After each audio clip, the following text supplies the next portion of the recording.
In this podcast, we are learning about linear models, and in this example, it says, in 1950, the life expectancy for women was 72 years.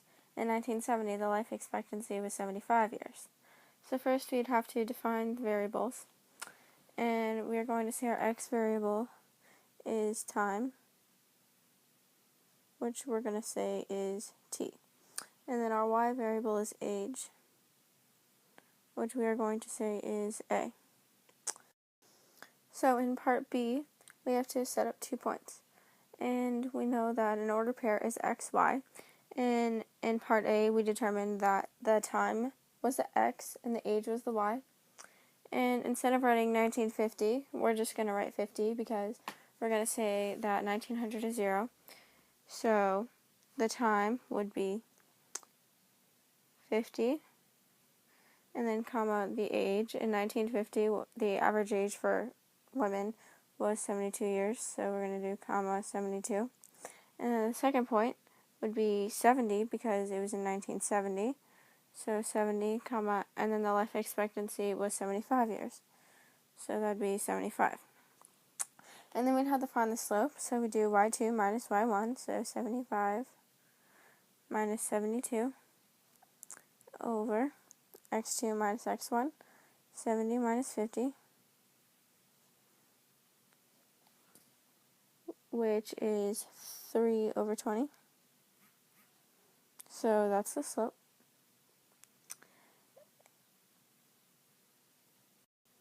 So in part D, we have to set up an equation in point-slope form, which is y minus y1 equals m times x minus x1.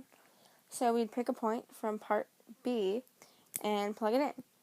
So we'd have a minus 72 equals m, which is the slope that we found in part C, 3 over 20 times x minus 50.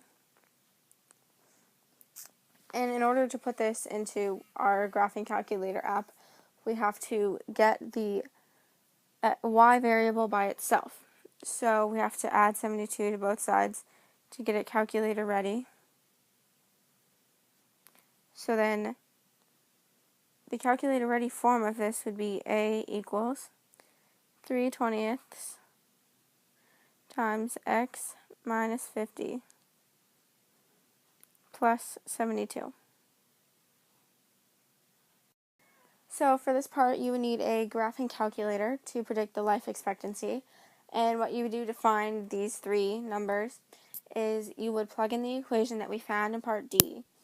And then you would go to the table where it says y equals, and then you would type in 86 for 1986, 103 for 2003, and 118 for 2018.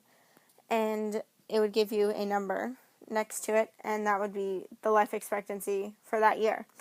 I did that already. And for 1986, the average life expectancy was 77 years. In 2003 was 79 years. And in 2018 was 82 years. So for part F as well, you need to use a graphing calculator app, such as GraphCalc HD. And for this one, what you do is you would go to the same place where you typed in your equation, and then underneath that, you would type in 84.